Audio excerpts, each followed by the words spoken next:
CreepyCorner stories. Hey everyone, welcome back to CreepyCorner stories. You know, diving into the dark web is always risky, but sharing these stories with you makes it worth it. I'm curious, where are you watching this from right now? Let me know in the comments below. I've noticed that these kinds of stories hit differently depending on where you are. It might even make the experience a little creepier. So, tell me, are you watching from the safety of your home or somewhere less secure? I've just seen my family's old abandoned farm being explored by a dark web scientist. He shouldn't have gone there. Alright, I know how this is gonna sound, but before you call me crazy, just hear me out. A few nights ago, I was sitting in my room, scrolling through YouTube like I always do. I had one of those nights where the algorithm just threw me into the weirdest rabbit hole imaginable. You know how it is. You start watching something normal, and then 2 hours later, you're watching some dude explaining how pigeons might actually be government drones. Well, I ended up on a live stream.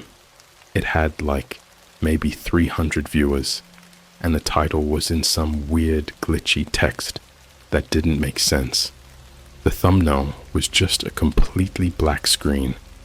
I don't even know why I clicked on it, but the second I did, my stomach dropped. It was a live feed from a night vision camera. The footage was grainy, kind of greenish, and pointed at this old, broken down farmhouse in the middle of nowhere. At first, I didn't recognize it. It just looked like any other abandoned place. But then I saw the sign hanging off one of the wooden posts out front. It was my family's old farm. We hadn't been there in years, not since my uncle disappeared. I felt this weird mix of confusion and dread. Like, what were the odds? Of all the abandoned places in the world, why that one? The chat was full of weird messages. Stuff like, he shouldn't be there. It's watching him. Does he even know what he's walking into? And then the camera started moving. Whoever was streaming was wearing a body cam. The feed showed a guy walking up to the front door of the farmhouse, breathing heavily. He was whispering something to himself, but the audio was all messed up, glitching in and out like a corrupted file. Every few seconds, his words would stretch and slow down, making it sound like he was talking in reverse. But then I caught a clear sentence. This is where they buried him. I felt ice cold all over because I knew exactly what he was talking about. A little backstory. So, my family used to own this farm out in rural Ohio. It was my grandparents' place, passed down to my uncle. I spent a few summers there when I was a kid, and I hated it. Something about that place never felt right.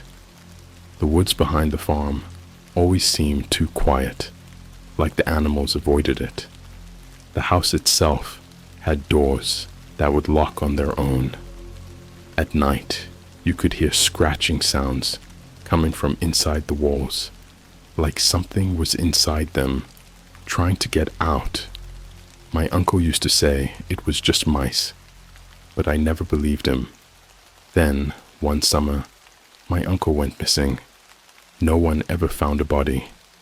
His truck was still in the driveway, keys in the ignition. The police searched the whole property, but they never figured out what happened. After that, my family abandoned the farm. We just left. My dad refused to talk about it. My mom pretended it never happened. And I guess over time, I just pushed it to the back of my mind too. Until now. The second the guy stepped into the house, I felt something shift, like the air in my room got heavier, pressing down on my chest. It didn't feel like I was just watching something anymore. I felt like I was there, like I could smell the rotting wood, feel the dampness in the air. The chat was going insane. Turn back, turn back, turn back. He's already inside. It's too late. The walls, remember? The camera feed glitched for a second, freezing on a frame that made my stomach turn. A shadow. It wasn't the guy. It wasn't a trick of the light. It was something standing in the hallway, just beyond the doorway. Tall, thin, almost skeletal, but its limbs were too long. The legs bent backward, like a deer's, but the arms stretched nearly to the floor. Its head was tilted, watching. Then the feed snapped back to normal, and the thing was gone. The guy, who I realized was wearing a white lab coat, kept whispering to himself, his breathing shaky. He reached into his pocket, pulled out a small metal device with a red blinking light, and mumbled, "Time to confirm the theory." I had no idea what the hell he meant, but the way he said it made my skin crawl. He stepped deeper into the house, and the wooden floor groaned beneath his feet. The place was wrecked, furniture overturned, deep gouges in the walls like something had torn through them. A pile of dead rats sat in one corner, their bodies shriveled and blackened, as if they'd been drained. Then the whispers started, not from the scientist, from the house itself.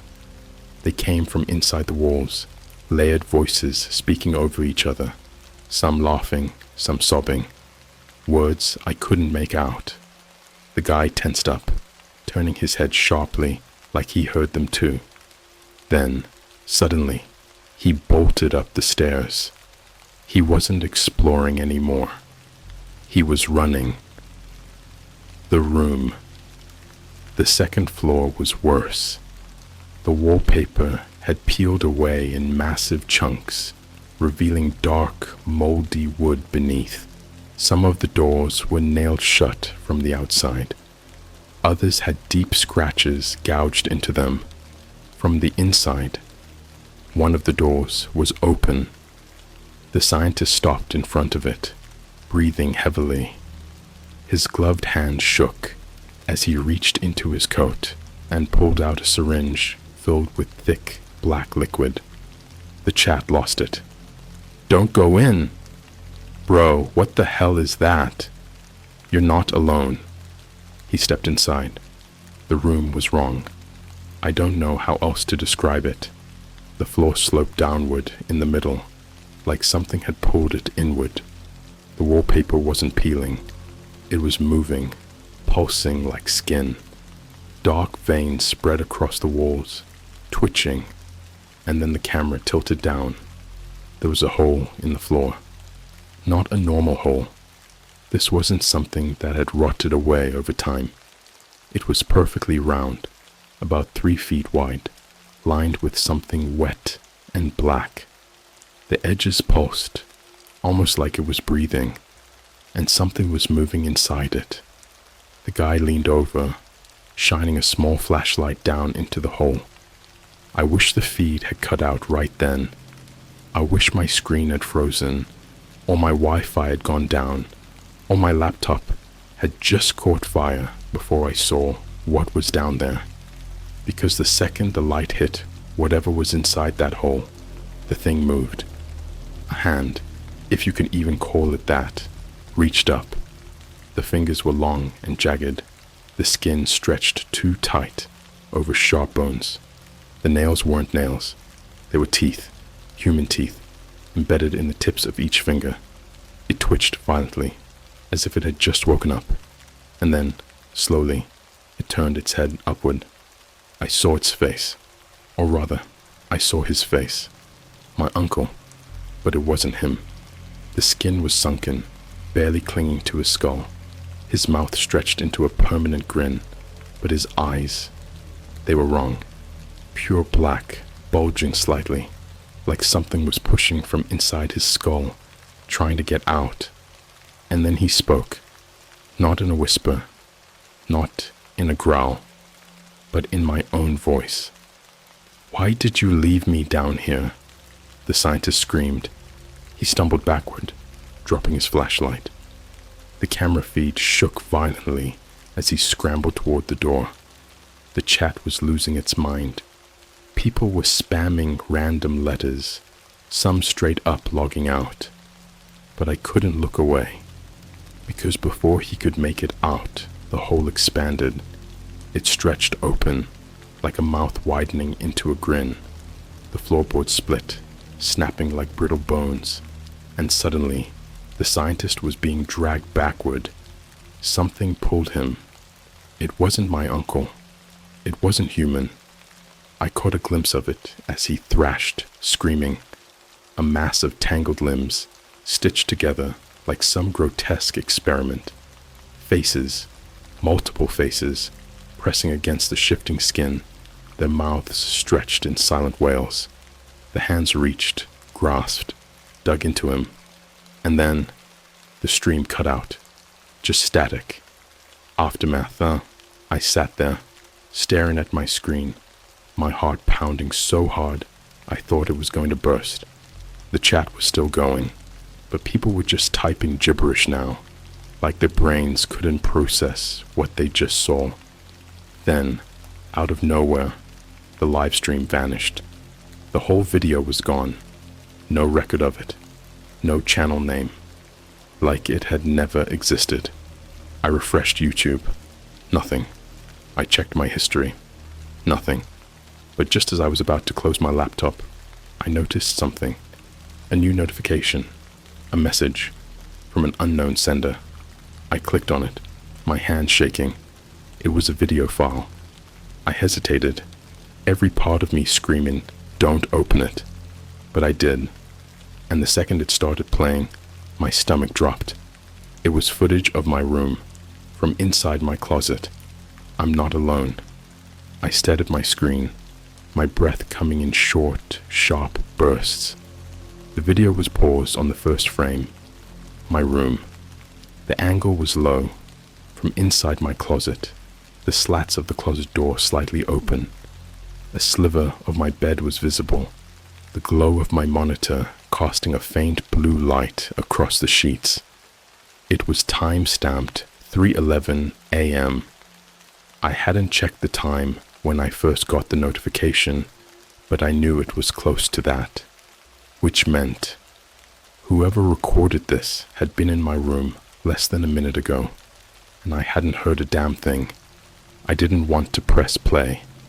Every part of me screamed, "Don't do it."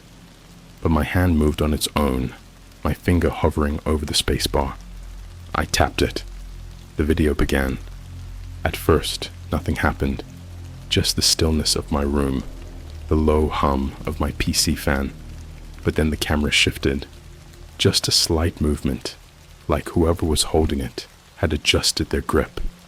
My stomach twisted. This wasn't a stationary camera. This wasn't some hidden security footage.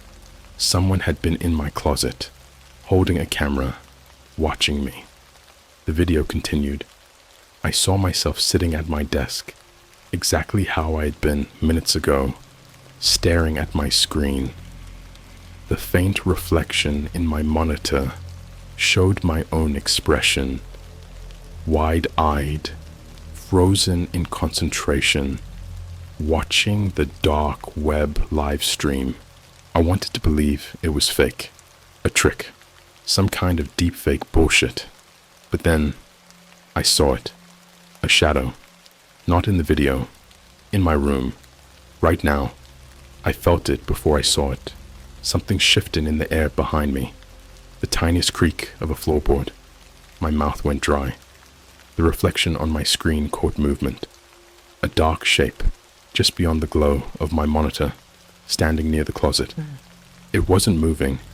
It was just standing there, watching. I didn't turn around. I couldn't. Instead, I reached for my phone, my fingers barely responding, moving like I was underwater. My thumb hovered over the emergency dial. I had to be careful. If I made any sudden movements, then my screen glitched. Not my phone, my monitor. The reflection flickered. The image of my room distorted, stretching and twisting like melting plastic. My own reflection blurred, but the figure behind me stayed perfectly clear. And then, the whisper, right next to my ear. "You shouldn't have watched." The man in the video. I lunged out of my chair, spinning around so fast I nearly tripped over myself. But there was nothing there. My closet door was closed. My room was empty. Except for one thing. My monitor. The video was still playing, but now the camera had moved. The perspective had shifted, panning slowly across my room, moving toward the closet door, toward the crack of darkness between the slats. It stopped, and then something stepped forward. A hand, pale, thin, too many joints in the fingers, bending at unnatural angles. It pressed against the closet door, the tips of its teeth, scraping against the wood. The sound made my skin crawl. And then, the door opened. The camera feed shook violently, glitching out, static distorting the image. For a brief, flickering second, I saw something. A face. Not human. Not fully. The skin was stretched too tight, like it had been pulled over a skull that wasn't meant for it. The mouth was wrong. Lips split open, revealing jagged rows of mismatched teeth. Some too small, some too large, all shifting like they were alive. And the eyes. They were my uncle's, not just similar. They were his. That same piercing ice blue stare. But they weren't looking at the camera. They were looking through it, looking at me, like it knew I was watching. And then the screen cut to black, the sound in the walls. I didn't sleep that night. I couldn't. Every sound in my apartment sent my heart into overdrive. Every creak, every whisper of wind against the window felt like something waiting.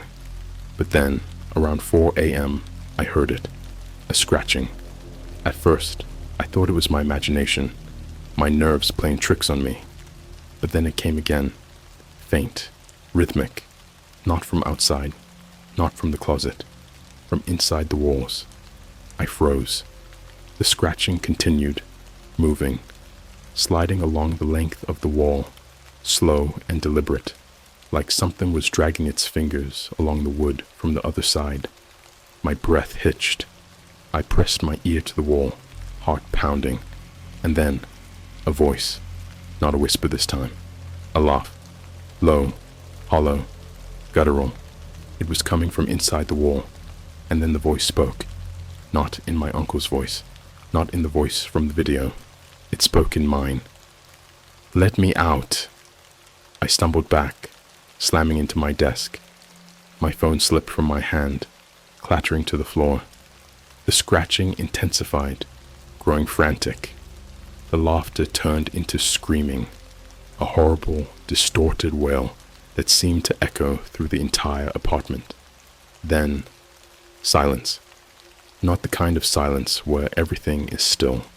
The kind of silence where you know something is waiting, watching the final message. I don't remember falling asleep. I must have, because when I opened my eyes, sunlight was creeping through my blinds. I checked my phone with trembling hands. One new notification. A message. I hesitated, my fingers numb, as I clicked it open. There was no text, no sender name, just an image. I clicked on it, and my blood went cold. It was me. A photo of me, asleep in my bed, taken from inside my closet. I scrambled up, my body shaking, my eyes darting to the closet door. It was open, just an inch, a sliver of darkness peeking through. And then my phone buzzed again. A second image, the same angle, the same shot. But this time, the closet door was wider, and something was standing inside, waiting. I am not alone. I don't know what to do. I don't know who to call, where to go. The farm, the scientist, the hole in the floor. It's all connected. I think I've seen something I was never meant to see. And I think, no, I know. It knows where I live. And now, it's waiting. For me. For you. For whoever is reading this. And the worst part, it's getting closer. I don't know how to explain what happened next. I barely know how to think anymore. My body moves. My fingers type. But I feel like a hollowed out version of myself. Like something else has taken up residence inside my skin. I wish I could say I ran. That I grabbed my keys and bolted. But the truth, I sat there, frozen, staring at the closet door. It was open just a little wider than before. I could barely see inside, just a sliver of darkness, still, quiet, waiting. And then my phone vibrated again. A third image. I didn't want to look. I knew, I fucking knew, that whatever was in that picture would be worse than the last two. But I had to see. I had to know. So I looked, and my body locked up. It was another photo of my room, my bed, my sleeping form. But now, standing over me, was me. Not a reflection, not a trick of the light. It was me, down to every last detail. The same hair, the same posture, the same hoodie I had worn yesterday, a small coffee stain near the pocket. But the face was wrong. It looked too stretched, like someone had taken my skin and pulled it over something that wasn't shaped right underneath. The mouth was too wide, the smile splitting the face open in an unnatural grin. And the eyes, they were black, not empty sockets, not shadows, pure, solid black, like something had scooped out my real eyes and filled the space with oil. And it was looking directly at the camera, at me. The knocking. A sound pulled me out of my trance. Knock, knock, knock. My breath caught in my throat. The sound wasn't coming from the door to my apartment. It was coming from the closet. 3 slow, deliberate knocks, like whatever was inside was asking permission to come out. I couldn't move, couldn't think, couldn't breathe. Then, a whisper. Let me in.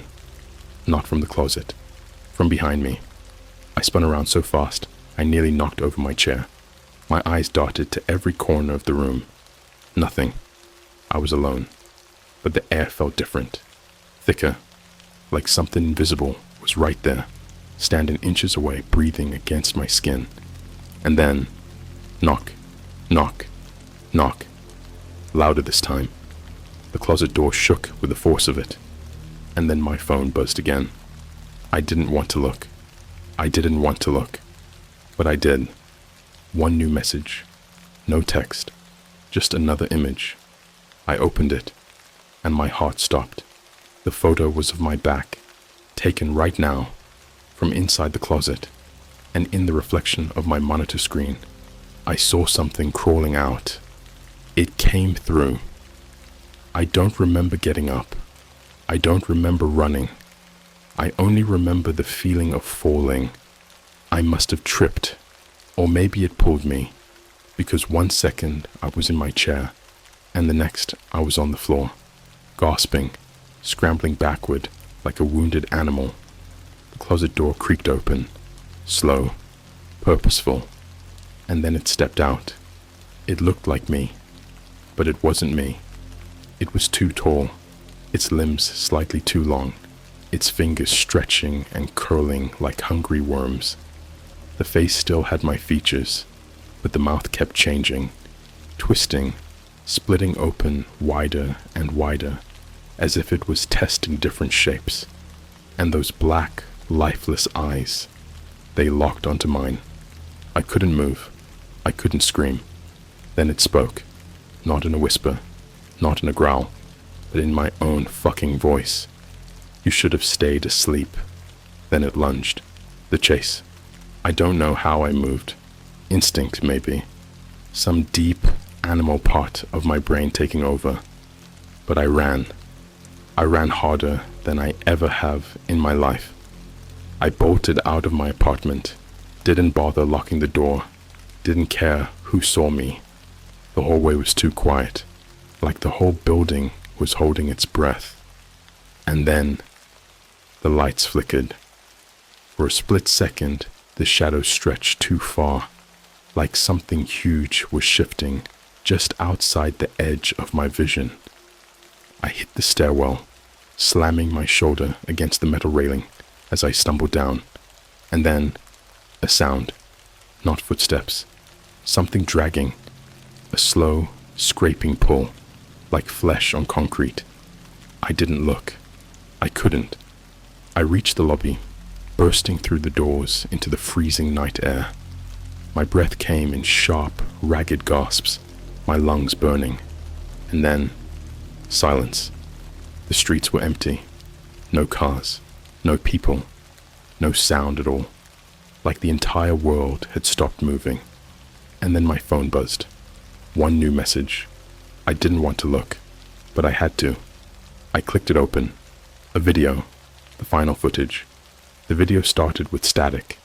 Then the image flickered, and I saw myself. Not me now, standing outside, shaking in the cold. Me, inside my apartment, sitting at my desk, watching a video.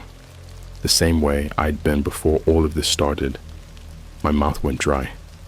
I watched as the me in the video froze, like he had just seen something on the screen.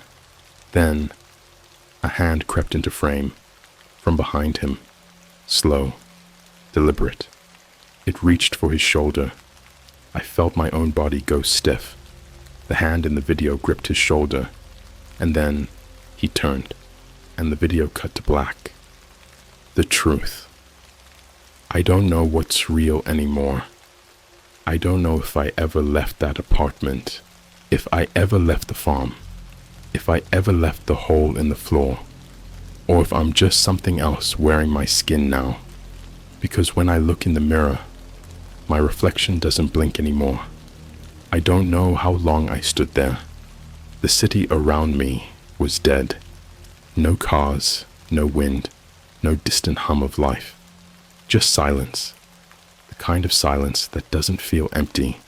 It feels full, like something is waiting just beneath it. The streetlights flickered overhead, casting shadows that stretched and twisted wrongly. My breath fogged in the cold air, but when I exhaled, the mist didn't disappear. It just hung there, lingering, like the world had stopped processing time properly. I looked down at my phone, my fingers trembling. The screen was cracked. At some point, I must have dropped it. The video was still open, still frozen on the last frame. The me in the video, his face twisted in confusion, just before he turned around, and something inside me snapped. I needed to know. I needed to see what happened next. I tapped the screen. Nothing. I tapped again. The screen flickered, then jumped forward exactly one frame. I stopped breathing, because now the me in the video was staring at the camera. His eyes were black.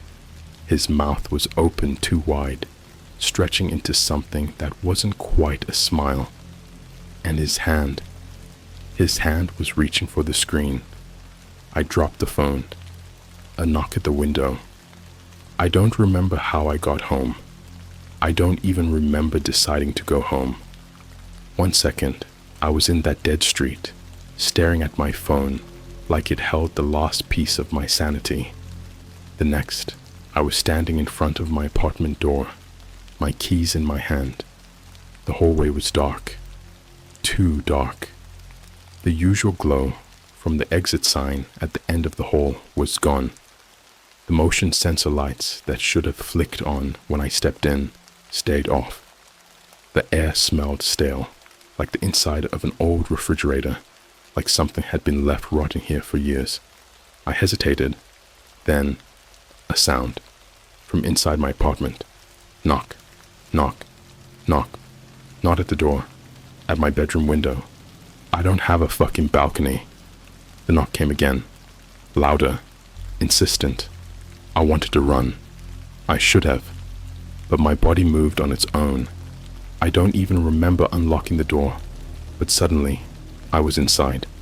The air was heavier. Wrong.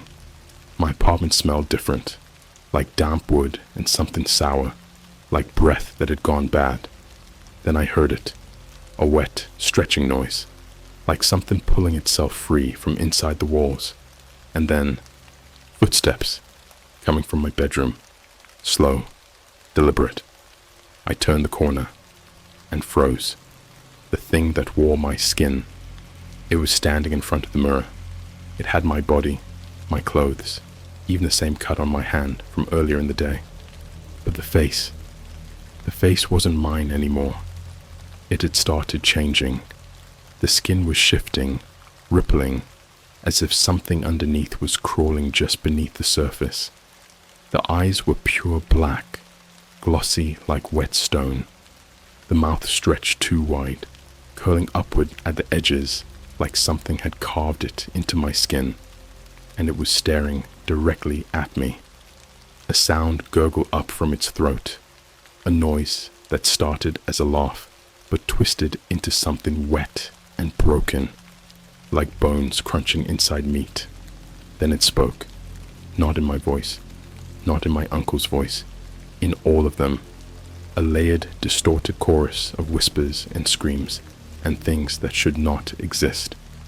You should not be here. It took a step toward me. I took a step back. It tilted its head, the grin widening, the skin at the edges of its mouth splitting like overripe fruit. You left the door open. My blood turned to ice. I hadn't locked my front door. I spun around, reaching for the handle, but the door was already open, and something was standing on the other side. Not a person, not even a shadow. It was a hole in the shape of a man, a void where reality stopped existing, edges flickering like a dying signal, and inside it, faces, too many faces, shifting, rotating, pressed together in a writhing mass, their mouths screaming silently as they pushed against the edges like they were trapped inside. And then, it reached for me, the last door I ran. I didn't think. I didn't plan. I just moved, my legs carrying me forward on pure animal instinct. I crashed through my apartment, knocking over furniture, feeling the walls flex around me, as if they were alive. The air thickened, pressing against my skin, pulling at my clothes like invisible hands. The walls were warping now, the edges of the room bending inward, twisting like they were folding around me. I reached the window. There was no way down, but behind me, the thing wearing my face was getting closer. It was changing faster now, the skin bubbling, stretching, the bones inside snapping and reforming, new limbs pushing through the old ones. It didn't need to walk anymore. It was just growing toward me, its mouth splitting into something enormous, something that could swallow me whole. And then I saw the reflection, not in the window, in the mirror. There was a door behind me, a door that shouldn't exist, but I didn't have a choice.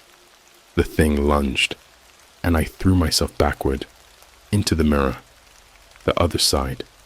I don't know where I am. Everything is wrong here. The air is thick, too thick, like I'm moving through something liquid. The walls breathe. The ground pulses. There's a sound in the distance. Something huge dragging itself across an endless floor. And the worst part, I can still see my apartment through the glass. I see myself sitting at my desk, typing this, but I know that's not me anymore. Because when my reflection looks up, it doesn't blink. And just now, it smiled.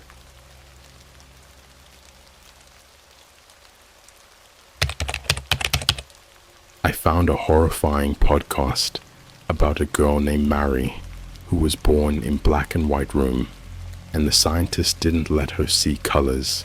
until she turned 18. She explains how saw something we didn't. Alright, so I don't normally post on here, but I need to talk about this because I feel like I've seen something or heard something that I wasn't supposed to, and I need to know if anyone else has come across it. A few weeks ago, I was on Spotify, just looking for something new to listen to while driving at night. I like horror podcasts, true crime, unsettling mysteries, creepy deep dives into weird history, the usual stuff. But I'd pretty much listened to everything that wasn't garbage, so I started scrolling through random indie podcasts. That's when I found it. It was just called Mary. No description, no reviews, just a single episode with a timestamp of 1 hour, 11 minutes, and 11 seconds. The cover art was weird. It looked like an old, grainy black and white photo of a girl, probably around 18 or 19, sitting on the floor of a completely white room. She had long black hair that covered half her face, and she was staring at something outside the frame. But the way she was looking at it, man, something about it made me uneasy, like she was either horrified or in awe. I figured, why not? Maybe it was some obscure indie horror podcast. I hit play. The second I did, my car speakers made this weird pop sound, like the audio had been corrupted. Then, silence. I thought my Bluetooth was messing up, but then, very faintly, I heard breathing. Slow, shaky breathing, like someone had just stopped crying. Then a voice, a girl's voice, whispering, "Are you listening?" I don't know why, but I felt frozen. Like deep down, some primal part of me was screaming not to answer, not to even acknowledge her. Good. And then she started talking. She said her name was Mary, and she had spent the first 18 years of her life in a black and white room. No colors. Ever. The scientists who raised her, she called them the men in coats, wanted to see if someone who had never seen color could understand it, or if she would see something else instead. At first, it sounded like some weird psychological experiment. You know, like one of those dystopian research stories about isolation. But the way she talked, something was off. She said the walls were white, the floor was white, the food they gave her was a dull gray. The men in coats wore shades of black and white. There were no windows, no doors that she ever saw, just cameras in the corners, always watching. I was never alone, she said, but I was always lonely. She talked about how they'd show her pictures of the outside world, colorful images of nature, cities, animals, but she couldn't see them. They were just varying shades of gray. They describe colors to her, try to explain red, blue, green. Red is like warmth, like fire, like blood. Blue is like the sky, like calm, like drowning. Green is like the trees, like sickness, like something growing where it shouldn't. She said she never really understood until her 18th birthday, when they finally let her out. That was the first time I saw color, she whispered, and that was the first time I saw them. The podcast audio crackled like an old tape. My hands were gripping the steering wheel so tight my knuckles ached. No one told me that color wasn't just color. No one told me that the world was hiding something, that the reason we see color is because it masks them, the things underneath. My stomach twisted. I had no idea what she meant, but I felt the dread in her voice. I saw red for the first time, and I saw something standing right behind the man in the coat. It wasn't human. It had too many arms, too many fingers, and it was smiling at me. The audio glitched again. This horrible, wet, crunching sound, like bones breaking underwater. My phone screen flickered. For a split second, I thought I saw something in my rearview mirror. When I turned around, there was nothing. Mary kept talking, her voice shaking now. The colors hide them. You don't see them because your brain doesn't let you. It fills in the gaps. But if you've never seen color before, there are no gaps to fill. They're everywhere. I had to turn it off. I don't get scared easily, but there was something wrong with this. Like it wasn't just a podcast. Like it wasn't fiction. But the weirdest part? When I went back to find the podcast again, it was gone. Like it never existed. No search results. No history of me playing it. Even my Bluetooth history was wiped. I don't know what the hell I listened to. I don't know who Mary is. But I can't stop seeing things now. Things I shouldn't be able to see. I wish I could say I let it go. That I told myself it was some elaborate hoax. A weird indie horror project made to mess with people like me. Curious nobodies who stumble into things they shouldn't. But that's not what happened. Because after I listened to that podcast, I started seeing them. At first, I didn't realize it. I'd be walking through Target, scrolling on my phone, and something would feel off. The fluorescent lights seemed dimmer, like a film was stretched over the world, muting everything. Then I'd see it. Not directly. Never directly. Always in the corner of my vision. A figure standing perfectly still at the end of an aisle, or a hand just barely peeking from behind a clothing rack. Long, wrong fingers curling back out of sight when I turned my head. I'd blink and it'd be gone. It got worse. A few nights after the podcast, I was at a McDonald's drive-thru around 2 a.m. It was one of those 24-hour ones, but the inside was dark. The dining area closed for the night. Only the golden glow of the menu screens and the buzzing street lights lit the lot. There was a car ahead of me, an old, beat-up Honda, and standing right behind it, almost pressed against its trunk, was one of them. It wasn't facing me. It was tall, taller than it should have been, its limbs slightly too long, its skin wrong. It wasn't gray, or pale, or shadowy. It was just off. Like something had tried to mimic human skin and had failed. It stood completely still. I stared at it, my breath caught in my throat. The driver in front of me didn't seem to notice. They leaned out of their window, grabbing their bag of food from the cashier, laughing at something on their phone. And then, the thing turned its head. No movement from its body, just its head, twisting slowly in my direction, as if it had only just realized I was watching. There were no eyes, just two deep, colorless holes. I slammed my foot on the gas. I didn't care about my order. I swerved around the Honda, nearly clipping the curb as I shot out of the parking lot. My heart was pounding, my mouth dry. When I looked in my rearview mirror, the thing was still standing there. But now, it was facing me. I started keeping the lights on at night. I'm not the kind of person who scares easily, but after that night, I couldn't be alone in the dark. Not completely. I'd wake up drenched in sweat, my ears straining for the sound of something breathing in the room with me. Every time I turned off a light, I swear I saw them. The moment before darkness swallowed the room, I'd catch glimpses, figures standing in corners, watching. Then came the voices. It started with whispers, soft, distant, like a conversation happening just out of earshot.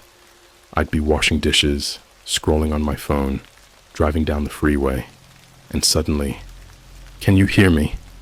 A woman's voice. Mary's voice.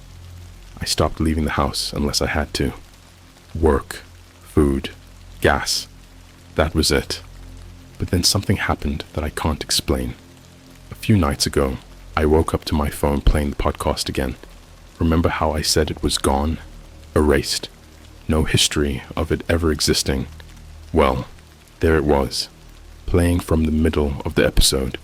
The timestamp was exactly where I had turned it off. Mary was still speaking. They're watching you now. I sat up so fast, I felt lightheaded. My screen was on, but there was no app open, just the audio, playing from nowhere. Mary's voice was louder now, clearer. You shouldn't have listened. And then, right before the audio cut off completely, she whispered something that still haunts me. They know you can see them. My phone screen glitched, just for a second. But in that second, I saw it. A reflection in the black mirror of my screen. Something standing behind me. I threw my phone across the room. The sound of it hitting the wall was deafening in the silence. My whole body was shaking. I reached for the lamp beside my bed and flicked it on. Nothing was there, but I felt it. I felt it watching me. I didn't sleep. I haven't slept since. The last thing, I was on Reddit earlier today, desperate to find anyone who might have heard this podcast.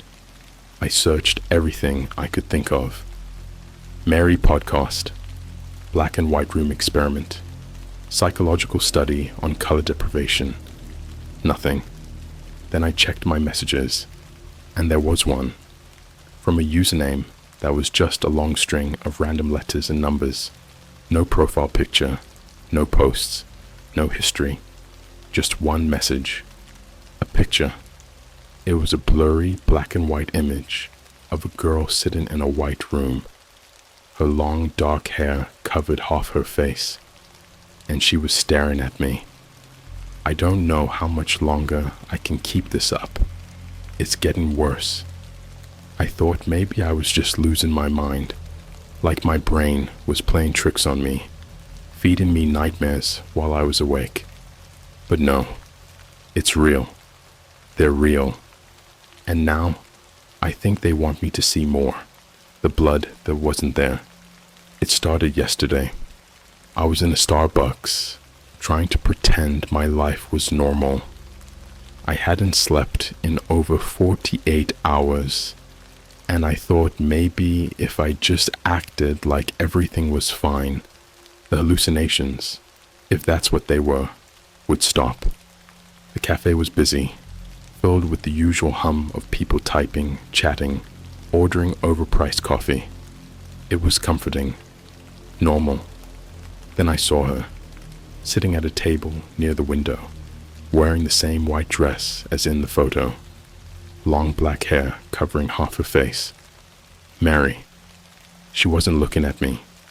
She was looking down at the table, tracing something into the wooden surface with her finger. I don't know why I got up. Maybe I thought if I confronted her, if I asked her what the hell was happening to me, it would stop. But as I got closer, I saw what she was drawing.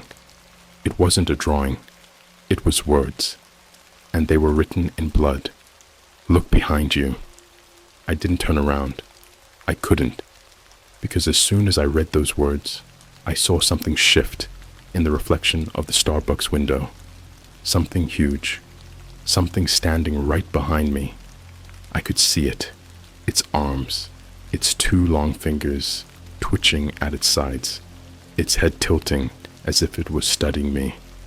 But the worst part, no one else reacted. The barista called out names. Customers laughed. A group of teenagers scrolled through TikTok, oblivious. They couldn't see it. Only I could. Only me. Mary looked up then, and for the first time, I saw her face clearly. Her eyes weren't normal. They were empty. Not black. Not white. Not even hollow. They were like a void. Like staring into something that shouldn't exist. Her lips barely moved, but I heard her whisper, "You can't run from it." Then the lights flickered, and she was gone. The room that shouldn't exist. I left. I don't remember driving home. I don't remember getting out of my car. The next thing I knew, I was standing in my apartment, staring at my bedroom door. It was open, and the lights were off. I never leave my doors open, ever. But something was different. Something was wrong. Because beyond the doorway, it wasn't my bedroom anymore. It was her room, the black and white room from the podcast. The white walls, the white floor, the single chair in the center. I should have run. I wanted to run. But something pulled me forward, my legs moving on their own. The second I stepped inside, the door slammed shut behind me, and the lights died. Everything went completely dark, but I wasn't alone. I heard them, the sound of bones creaking, of nails dragging against the walls, of something breathing too close to my ear. Then, the smell, rot, like meat left out in the sun for too long, like something dead trying to pretend it was alive. Then I felt it, something cold pressing against my back. I couldn't move. I couldn't breathe. I swear to God, I felt fingers, long, thin fingers, slide up my spine and curl around my neck. And then, a whisper. "Do you want to see what she saw?" The grip tightened. "Do you want to see what's under the colors?" I shook my head. I wanted to scream, to beg, but no sound came out. The darkness shifted. I saw them, hundreds of them, standing in the corners of the room, pressing against the walls, their hollow faces stretching and twitching like something wearing skin that wasn't theirs. And then, one of them stepped forward. The moment it moved, my vision exploded. I can't explain it. I can't describe it. It was like seeing the world for the first time without the filter. Color didn't exist. Not really. It was a mask. A thin layer stretched over reality to keep us from seeing them. Because without color, the world was rotting. The buildings weren't solid. They were pulsing, breathing, made of flesh and veins. The sky wasn't blue. It was an open mouth, filled with writhing, twisting things. The people around me weren't people. They were empty shells, walking, smiling, laughing, completely unaware of the things moving beneath their skin. I wanted to close my eyes. I wanted to unsee it, but I couldn't, because once you see it, it doesn't go away. The things that live underneath, they know when you see them, and they don't like being watched. The colors are fading. I woke up on my floor. My phone was next to me. The screen was on. The podcast was playing again. But this time, it wasn't Mary's voice. It was mine, repeating the same words over and over again. "Do you want to see?" I looked around my apartment, my body shaking. Everything looked the same. The furniture, the walls, my phone. But the colors were wrong. They weren't as bright, like they were starting to fade. I don't think I have much time left before they disappear completely, before I start seeing the world for what it really is, before I become one of them. I don't know how to explain what's happening to me anymore. I don't know if I'm alive, if I'm dreaming, or if I've already been taken. All I know is that I can see it now. Everything. And it's worse than I ever could have imagined. The city that wasn't real. It happened 3 nights ago. I was driving. I don't even remember where I was going. Maybe nowhere. I just knew I couldn't stay in my apartment anymore. The walls felt like they were breathing, like they were watching me, pressing closer every time I blinked. So I drove. The city was empty. I don't mean it was late. and the streets were quiet, kind of empty. I mean, there were no people, not a single car, no pedestrians, no flickering TVs in apartment windows, just silent, dead buildings stretching up into the sky like hollow ribs. I should have turned around. I should have realized that I was somewhere else, but I didn't. I just kept driving. That's when I saw the first one. It was standing in the middle of the street, directly under a flickering streetlight. At first, I thought it was a person, a man, but as I got closer, I realized it wasn't standing. It was hanging, not from a rope, not from anything at all, just suspended in the air, its feet hovering an inch off the ground, its arms limp at its sides. I slammed the brakes. My headlights washed over it, and for the first time, I saw its face. It was stretched too tight, like someone had peeled its skin back and stapled it wrong. The mouth was wide, too wide, curved into a grin so forced it looked like the skin would split apart at any second. And the eyes, they were the worst part. They weren't black. They weren't empty. They were moving, like something was crawling inside them, pressing against the pupils from behind, trying to force its way out. Then, its mouth opened, and I heard a sound that will haunt me for the rest of my life. It wasn't a scream. It wasn't a voice. It was the sound of flesh tearing apart, like wet fabric being pulled too hard, like something trying to rip free from the inside. I slammed my foot on the gas. The car jerked forward, speeding straight toward it, toward that thing pretending to be a man. I didn't care. I just wanted to get away. But the moment I should have hit it, it wasn't there anymore. Just gone. Like it had never been there at all. But I didn't look back. I didn't dare look back, because I could feel it now. I could feel them watching. The thing in the hotel room. I don't remember how I got to the hotel. 1 second, I was driving. The next, I was standing at the front desk, handing my credit card to a woman who didn't have a face. She had hair, a name tag, a neatly pressed uniform, but where her face should have been, there was nothing, just smooth, blank skin.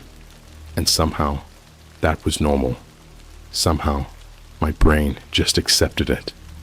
The room she gave me was on the 13th floor.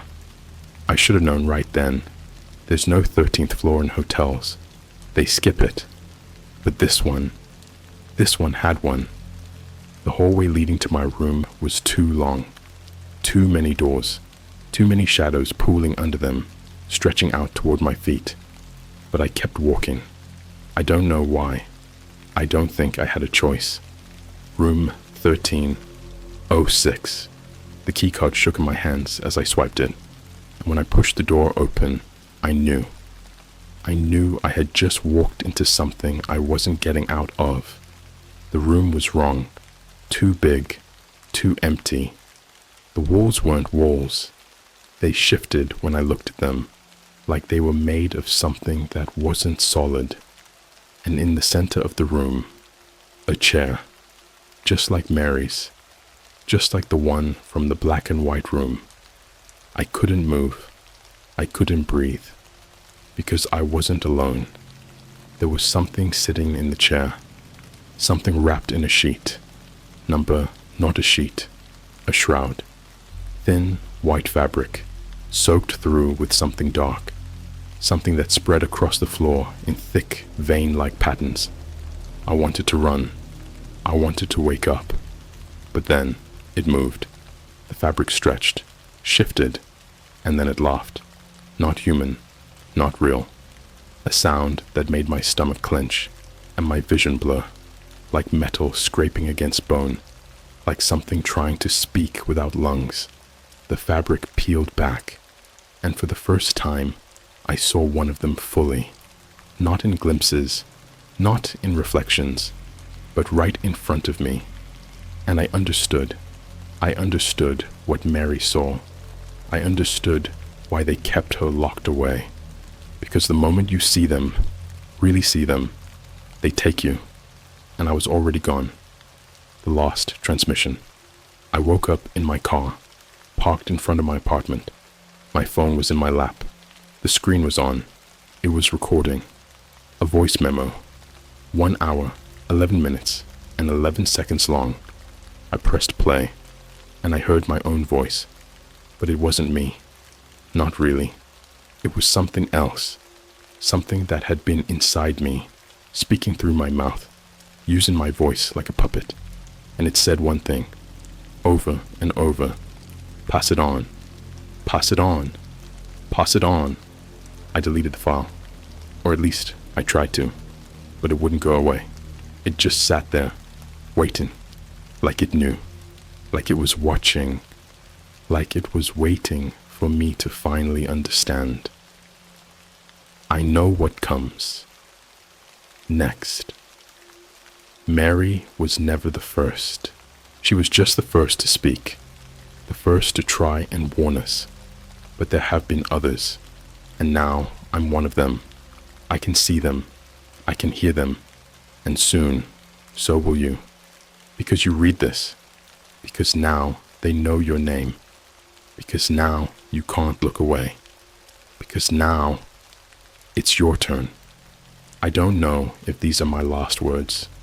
I don't know if I'll still be me by the time I finish writing this. But if you're reading this, if you followed me this far, it's already too late for you. Because they know. They've been waiting. And now they're coming. The color of death. I woke up somewhere else. Not my apartment, not my car, not anywhere that should exist. The walls were pale, almost white, but not quite. Like something had tried to copy the color of a hospital room, but had failed. Like the shade was stretched too thin. Like something darker was bleeding through from the other side. There was no door, just a single mirror on the far wall, and I was standing in front of it.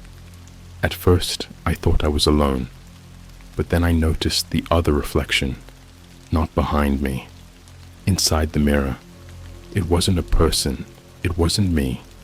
It was something else, something wearing my skin, something watching me through my own eyes. It grinned, and for the first time, I saw the color, the real color, not red, not blue, not green, something between colors, something the human brain was never meant to comprehend, something alive. The mirror rippled like water, and I felt it inside my head, the memory of what comes next. I didn't move. I didn't breathe. I just watched as the thing inside my reflection started peeling my skin away, not cutting, not tearing, just pulling, like it was removing a mask. And underneath, there was nothing, no muscle, no bone, just another face. And that face was Mary, the broadcast that shouldn't exist. I don't remember how I got out. I don't remember leaving. I only remember the static. It started the second I woke up. A loud, sharp, grating noise, like a broken TV broadcasting from inside my own skull. I checked my phone. There was a new podcast episode, the same one. Mary. But this time, there was a description. It was only 3 words. You are next. I pressed play, and I heard my own voice. But I wasn't speaking. I was screaming. Screaming for help. Screaming for someone to stop it. Screaming like something was being pulled out of me. The recording was exactly 1 hour, 11 minutes, and 11 seconds long. And at the very end, just before the audio cut out completely, I heard her, Mary, whispering inside my own head. It's your turn. Show them. Pass it on. The lost transmission. I've tried deleting it. I've tried turning off my phone. I've tried throwing it away, smashing it, breaking it into a million pieces. But it always comes back. And now Now it's not just on my phone. It's on every device I own. My laptop, my TV, my Bluetooth speaker, even my reflection. I caught a glimpse of myself in the bathroom mirror today, and my mouth was moving, but I wasn't speaking. I turned on my voice recorder, and when I played it back, it was the podcast. But this time, it wasn't just me. It was you, your voice, your name, your scream. The final warning. You think this is just a story. You think this is just another creepy post on the internet. Something to read late at night. Something to forget in the morning. But it's not. Because the moment you read this, the moment you let these words into your head, they see you. They know you now. And soon, you'll start seeing them. In reflections, in shadows, in the places where the colors don't look quite right. And when the podcast finds you, when you wake up to your own voice screaming back at you, you'll understand. You'll understand why Mary was never supposed to leave that room, why she was never supposed to see color, because the moment she did, she became the next one. And now, it's your turn. Pass it on.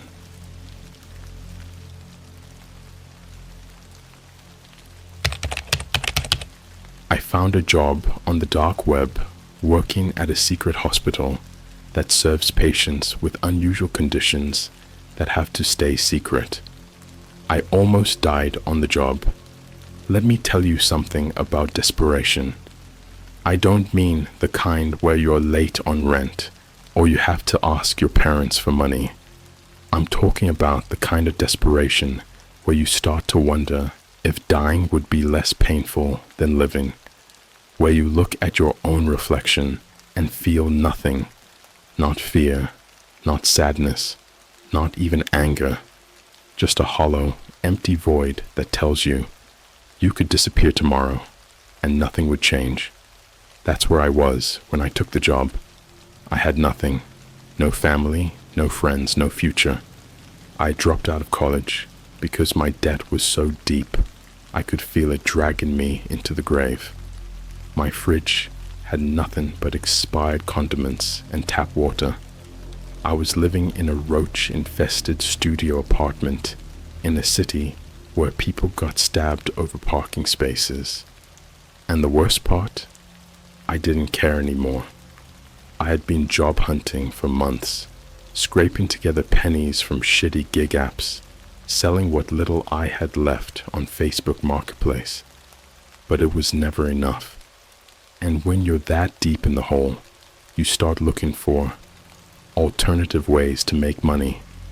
I didn't go looking for the dark web. It found me, the ad that shouldn't exist. It started with a pop-up on a sketchy job forum. Not some deep web cryptic nonsense. Just a regular website where desperate people like me looked for under-the-table work. The post didn't even have a title. Just a single sentence. Medical night shift. No experience needed. $10,000 per week. I clicked on it without thinking. The page it led me to was wrong. You ever see something that looks normal at first glance, but the longer you look, the more your brain starts screaming, this shouldn't exist. That's what this was. The website was just black text on a white background. No images, no branding, no contact info. Just a short description. Seeking individuals for a confidential medical research facility. Must be willing to work overnight shifts. Duties include patient assistance, data collection, and compliance with safety protocols. Due to the sensitive nature of the work, discretion is mandatory. Compensation, $10,000 per week. Apply below. I should have exited the page, but when you're broke and drowning, money starts to feel like salvation. The application was 1 page long. No resume, no references, just basic info and a single question at the bottom. Do you have any close family or friends? That was the first red flag. A job application doesn't ask you if anyone would miss you if you disappeared, but I didn't hesitate. I clicked no. Less than a minute after I hit submit, my phone buzzed. The invitation. It was an email. No sender, no subject, just a single sentence. You have been selected. A car will pick you up at 11:45 p.m. Do not be late. Do not bring any personal belongings. Do not tell anyone. If you accept, reply YES. I stared at the screen, feeling something I hadn't felt in a long time.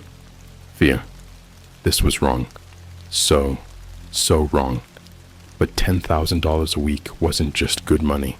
It was the kind of money that could drag me out of hell. I replied, yes. The car that went nowhere. At exactly 11:45 p.m., a car pulled up outside my building. Not a regular Uber or some beat-up sedan. A black SUV with tinted windows and no license plate. It was just sitting there, engine running, like it was waiting for me. When I stepped outside, the back door unlocked on its own. I slid into the seat, and the second the door shut, I realized I had made a terrible mistake. The driver never looked at me. He was wearing black gloves, a suit, and an earpiece. No greeting, no small talk. Just pure silence as the car pulled away from the curb. At first, I tried watching the streets to see where we were going, but within minutes, I realized something was off. The windows were tinting themselves, slowly, gradually, until I couldn't see outside at all. No streetlights, no landmarks, nothing. Just an endless, suffocating blackness. I checked my phone. No signal. I tried to swallow, but my throat felt dry. My hands were sweating. The silence in the car wasn't just quiet. It was oppressive, like the air itself was getting heavier, pressing into my skin. I wanted to ask the driver where we were going. I wanted to say anything, but something told me that if I spoke, he wouldn't answer. Or worse, he would. We drove like that for what felt like forever. And then, finally, the car stopped. The hospital that shouldn't exist. The door unlocked on its own. I stepped out, my legs shaking, and looked up at where we had arrived. It was a hospital, or at least it looked like one. But there were no signs, no emergency entrance, no ambulances, just a massive, windowless concrete building with a single red neon sign that said Medics. It looked abandoned, dead. But when I turned back to the car, it was already gone. I was alone. And then the front door slid open. I felt something deep in my stomach, a raw animal fear. Every instinct I had was screaming at me to run, to turn around and disappear. But I didn't, because I was still clinging to the thought of that $10,000 a week. So I stepped inside. The sound of nothing. The second I crossed the threshold, the door shut behind me. The inside was sterile, too clean, too bright, the kind of place that smelled like chemicals and something else I couldn't name, something that made my skin crawl. There was no front desk, no waiting area, just a long white hallway stretching into the distance, and at the end of it, a single door. It clicked open on its own. I stepped inside. The room was empty except for three things: a locker with a uniform inside, a tablet, a single sheet of paper. I picked up the paper. My hands were shaking as I read the rules. Do not ask the patients questions. Do not react to their appearance.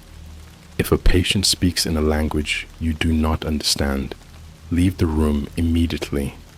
Do not touch the patients unless instructed. If a patient has no visible mouth, do not make eye contact. I stared at the last roll for a long time. Then, a voice came over the speakers. Employee number 217, proceed to room 7. Your first patient is waiting. My stomach dropped. I was not the first, and I would not be the last. But I already knew, deep in my bones, I wasn't making it out alive. There are certain moments in life when your brain just knows something is wrong. It's like a glitch in reality, a cold, creeping sensation that spreads through your body, screaming at you to run. But the worst part, sometimes you can't, because sometimes the thing you should be running from is already inside with you. I stood there, gripping the piece of paper in my shaking hands, rereading the rules over and over. Do not react to their appearance. Do not ask them questions. Do not make eye contact. My skin was cold. The air in the room was thick, sterile. There was no clock, no windows, no sound, like this place existed outside of time. And then, the voice came through the speaker again. Employee number 217, proceed to room 7. Your first patient is waiting. I don't know what I was expecting. Maybe some part of me was still clinging to the idea that this was some weird medical research job, that I'd walk into room 7 and find a guy with a broken leg or some rare genetic disorder. But deep down, I already knew. This wasn't a hospital, and the things in the rooms weren't patients. The hallway that breathed. I stepped out into the hallway, and immediately, something felt off. The hallway was too long, longer than it should have been, like it was stretching, subtly, just enough to make my brain doubt reality. The overhead lights hummed in a way that wasn't normal. It wasn't just electricity. It was like the building itself was breathing. And the worst part, I wasn't alone. I couldn't see anyone, but I could feel them, somewhere beyond the doors, watching, listening, waiting. My chest was tight as I walked past room 1. The door was completely smooth. No window, no handle, just the number 1 painted in red. As I passed, I heard something from inside. A whisper, not words, something else, something wet, like lips moving against glass. I walked faster. Room 2. Something scraped against the inside of the door. Slow, deliberate. They know I'm here. Room 3. Silence. Room 4. Still silent. Room 5. Thump. I jumped. The sound was deep, heavy, inhuman, like something enormous had just slammed against the door from the other side. I backed away. Thump. Louder this time. I didn't breathe.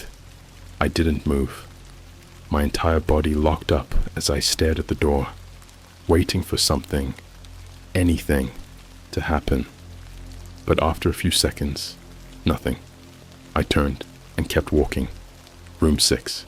The smell hit me before I even got close. Coppery, rotten, like something alive had been left to fester in a sealed box for weeks. I covered my nose, swallowing bile. What the hell was in there? But I didn't stop, because room 7 was waiting. Room 7, the smiling patient.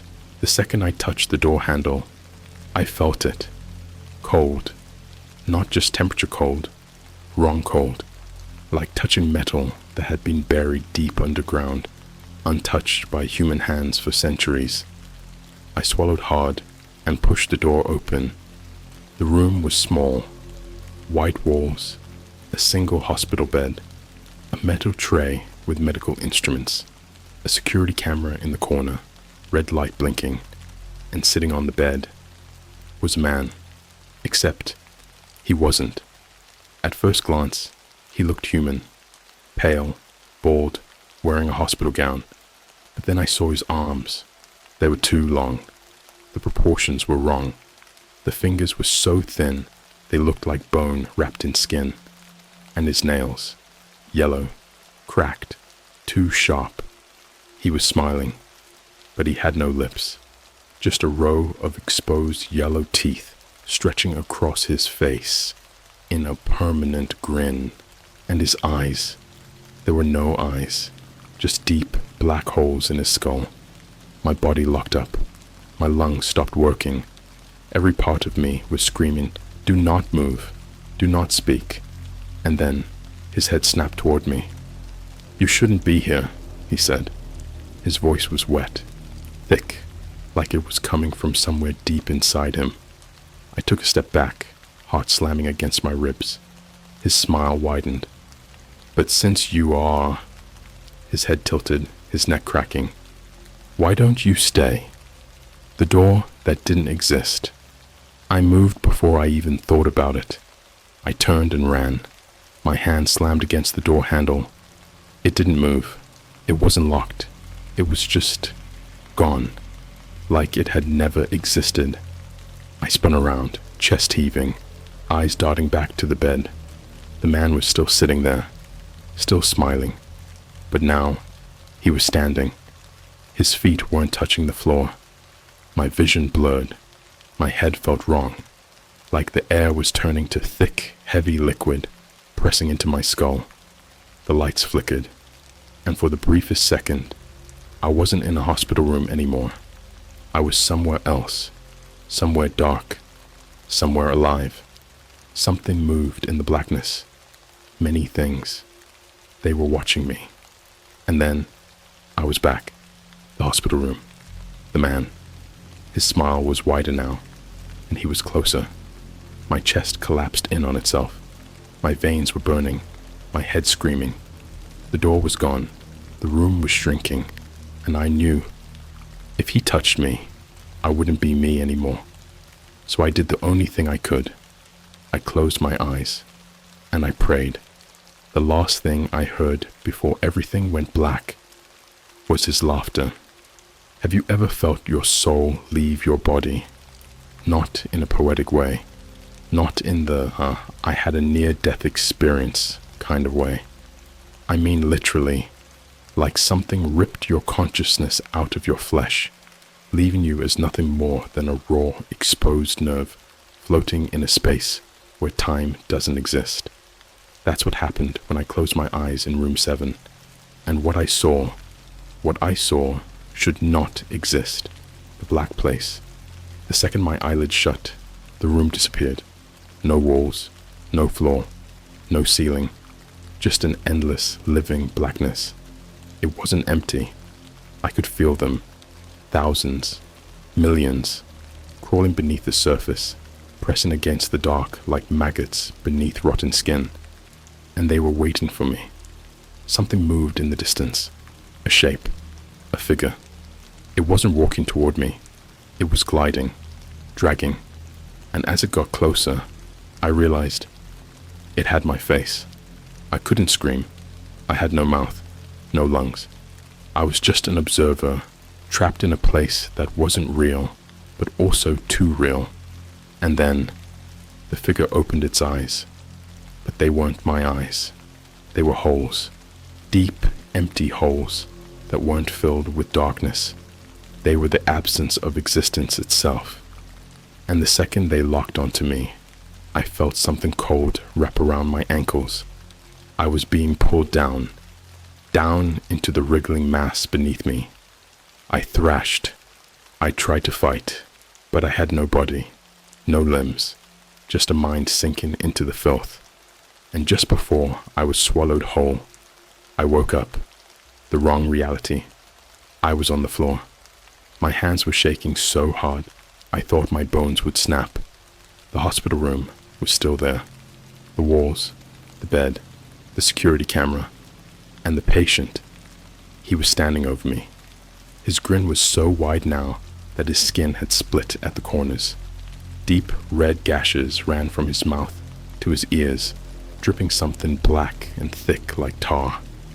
He leaned down, close enough that I could smell his breath. It wasn't human breath.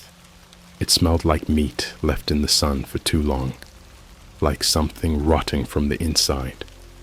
And then In that wet, too deep voice, he whispered, "Do you know why they hired you?" I couldn't move, couldn't breathe. He chuckled.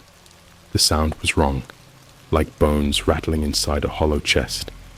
Then he said something that broke me, something that turned my entire existence inside out. You were never meant to leave. The door that lied. I don't remember standing up. I don't remember moving.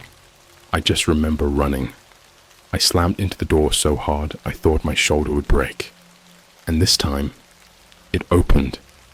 I stumbled into the hallway, my body barely working, my vision blurring at the edges. And the moment I turned back to look, room 7 was gone. Not just closed, not just locked. Gone. Like it had never existed. My breath came in ragged gasps as I turned, trying to get my bearings. But the hallway, it wasn't the same. It had changed, stretched, warped. The white walls were longer, the floor was wet, and the doors, they weren't numbered anymore. Every door now had the same label, printed in deep red ink.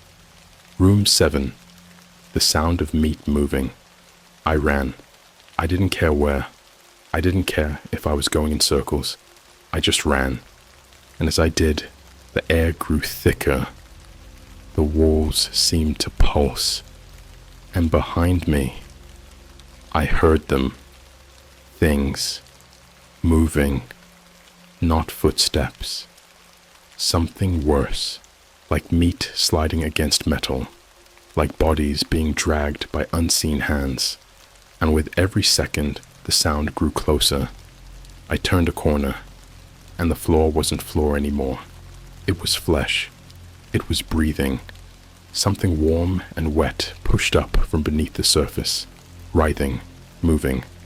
I gagged. My vision spun. And then, the lights flickered. For a split second, I saw them.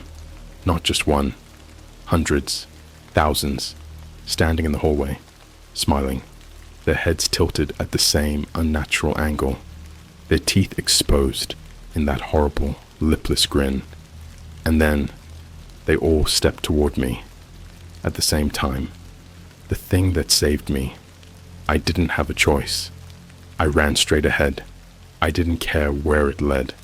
The hallway twisted, stretched.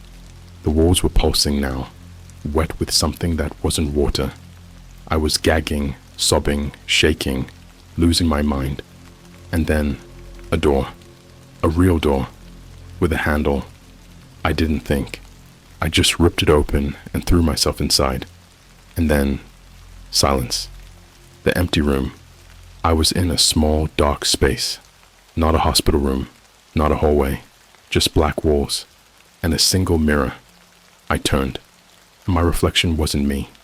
It was the thing from the black place. It smiled. And then, in my own voice, it said, "They let you in, but they won't let you out. There are some things the human brain isn't meant to understand. Not just things that are frightening or traumatic. No, I mean things that shouldn't exist in the first place. Things that break the rules of reality itself. Your mind tries to rationalize it at first. It twists, bends, forces logic onto something that was never meant to be logical. But then there's a moment when your brain just stops, because it realizes there's nothing left to explain. It's real, and it's already happening to you. That's where I was when I stared into that mirror and saw something that wasn't me. The reflection that knew me. I was frozen, trapped. My own body had become a cage, locking me in place, forcing me to look at it. The thing in the mirror. It looked like me. Same height, same building, same dark, hollow eyes. But its skin, it was too smooth, too perfect, like someone had stretched a mask over a body that wasn't human. And when it smiled, the skin split, a jagged, gaping tear from ear to ear, revealing something beneath, something wet, pulsing, moving. My breath hitched, my stomach twisted, and then it spoke, in my own voice. They let you in. It tilted its head, watching me. Its movements were wrong, too fluid, too synchronized, like it was mimicking me in real time. And then, but they won't let you out. I wanted to scream. I wanted to turn and run, but my feet were cemented to the ground. My own body refused to obey me. Then, it moved. Not in the mirror. Outside it. It stepped forward, and that's when I realized the mirror wasn't a mirror. It was a window, and it had just opened. The wrong me. I felt it before I saw it. A cold, crawling pressure sliding over my skin like thousands of invisible fingers. The air around me had changed. It was thick, heavy, suffocating, and behind me, I heard breathing. Not mine. Slow, wet, like something was trying to remember how lungs worked. My hands trembled violently as I turned and came face to face with myself. Or rather, the thing that had stepped out of the mirror. It wasn't me. Not really. Its face was mine, but too smooth, too stretched. Its eyes were just holes, deep black pits that led to nothing. And its mouth, it hadn't stopped smiling. The tear in its skin had grown wider, curling up at the edges like a wound forced into a grin. And the worst part, it wasn't breathing. It was waiting. For me to speak, for me to acknowledge it. I didn't, because I knew, the second I responded, I wouldn't be me anymore. So I did the only thing I could. I ran. The doors that lied. I sprinted out of the room, nearly slipping on the wet floor. My heart slammed against my ribs. My lungs burned, but I didn't stop. The hallway had changed again. The numbered rooms were gone. Every door was now labeled the same. Exit. I skidded to a stop, eyes darting from one side to the other.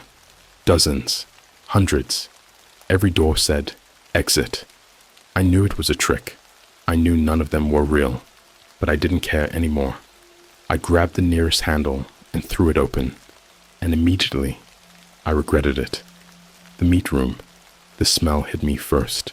Rot, wet, putrid flesh, left out in the sun for weeks.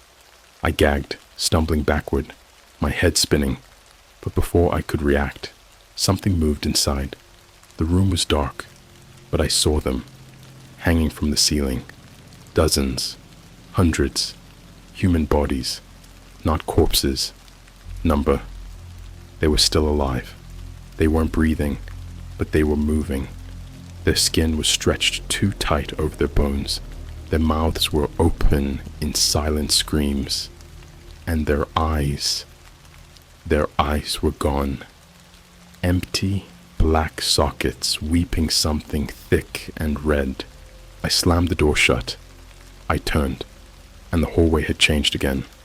Now, there was only one door left, at the end of the hall, and standing in front of it was me. The last conversation. It just stood there, smiling, its head tilted at that unnatural angle, its arms too long, its fingers twitching like it was trying to remember how they worked. And then, in my own voice, it whispered, "They don't need you anymore." Something inside me snapped. I lunged at it. I don't know what I was thinking. I don't know what I was expecting. But the second my hands touched it, it wasn't solid. It was like grabbing smoke. And then, it pushed back. I felt a hand around my throat. Felt myself being lifted, slammed against the wall. The edges of my vision blurred. And then, it leaned in, close enough that I could feel its breath against my skin. And in the softest, most loving voice, it whispered, "You were never real." And then, it let go. The fall that never ended. I don't remember hitting the ground, because there was no ground. I was falling, through the floor, through the hospital, through something else. I was sinking into a space where sound didn't exist, where my body was no longer mine. And in the distance, I heard laughter. Not just one voice, many. And then, I woke up, the real nightmare. I was back in my apartment, my bed, my room, my shitty leaking ceiling. For a moment, I thought it had all been a nightmare, until I turned on my phone and saw the email. Thank you for your service at Medix. Your employment has been terminated. Do not attempt to return. Do not speak of what you saw. And most importantly, do not acknowledge the thing that came back with you. And then, I heard it. A soft, wet whisper behind me. You were never real. You ever wake up and feel like the world is slightly off, like reality shifted just a little overnight? Your room is the same. Your phone is where you left it. Your body still hurts the same way it did yesterday. But something deep down feels wrong, like you don't belong anymore, like something else took your place. That's how I felt the morning after I woke up in my apartment, like the world wasn't mine anymore. Or worse, like I wasn't myself anymore, the thing in the room. With me, the email was still open on my phone. The words burned into my brain like a brand. Do not acknowledge the thing that came back with you. And right as I finished reading it, I heard breathing. Not my breathing. Something else. Something low, wet, patient. Behind me. I didn't turn. I didn't move. My body had gone stiff, every muscle locking in place as something shifted in the darkness. It was in the room. I felt it. Close enough that if I turned my head just slightly, I'd see something I wasn't meant to see. A shape, or a shadow. Something that wore my skin, but wasn't me. And then, it laughed. Not loudly. Just a soft, breathy exhale. Like it was amused. Like it knew I was too scared to look. And then, it whispered. You never left. The mirror that lied. I don't know how long I stayed in bed. Could have been minutes. Could have been hours. But eventually, my body started moving on its own. Not because I wanted it to, because something else did. I stood up. My legs were stiff, my hands clammy, my breath shallow. And before I could even stop myself, I walked to the mirror. It was waiting for me. My reflection. But it wasn't me. It looked too perfect, too still, too calm. And then, without moving its lips, it spoke. You were never real. I stepped back. My chest tightened. But my reflection, it didn't step back with me. It just stood there, watching, smiling. And then, it blinked. I didn't. It did. And then, still grinning, it whispered, let me in. The phone call that shouldn't have happened. I ran, out of my room, into the hallway, hands shaking so hard I could barely grab my phone. I didn't know who to call. Who do you call when you're not sure you exist anymore? I pressed the first contact I could find. A friend I hadn't spoken to in months. Someone who probably didn't even care anymore. But I didn't care either. I just needed to hear a voice that wasn't mine. The phone rang. Once. Twice. And then, click. The call connected. But no one spoke. Just silence. And then, breathing. Not from my phone. From behind me. I dropped the phone. It hit the floor with a sickening crack, the screen shattering on impact.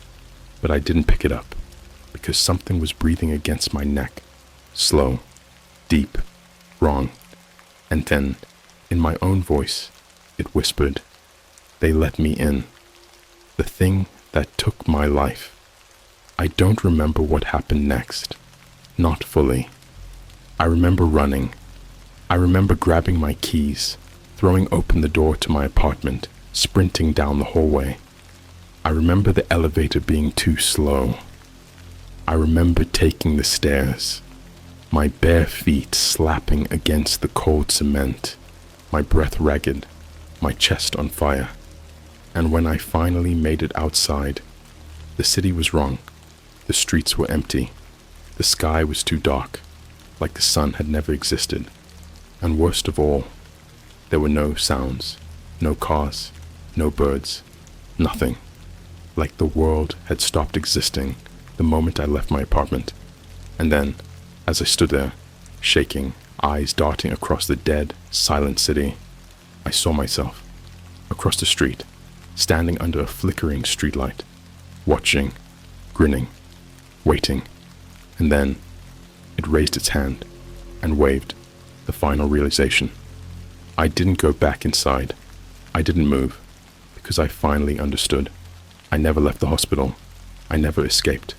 I was still there, somewhere, in a room with no windows, no doors, no light.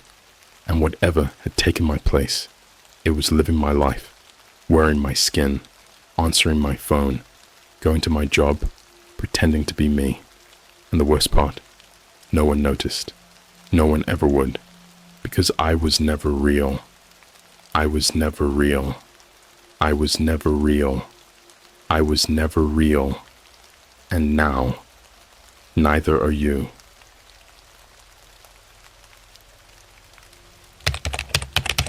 Today I babysat my younger self on the dark web. Alright, so I know this sounds insane. I wouldn't believe it either if I wasn't the one telling it. But I swear to you, everything I'm about to say actually happened. And the worst part? I have proof. Let me start from the beginning. I'm a broke college student, like struggling to afford a Starbucks latte broke. I live in a crappy off-campus apartment with my roommate Josh, who spends more time on Twitch than in class.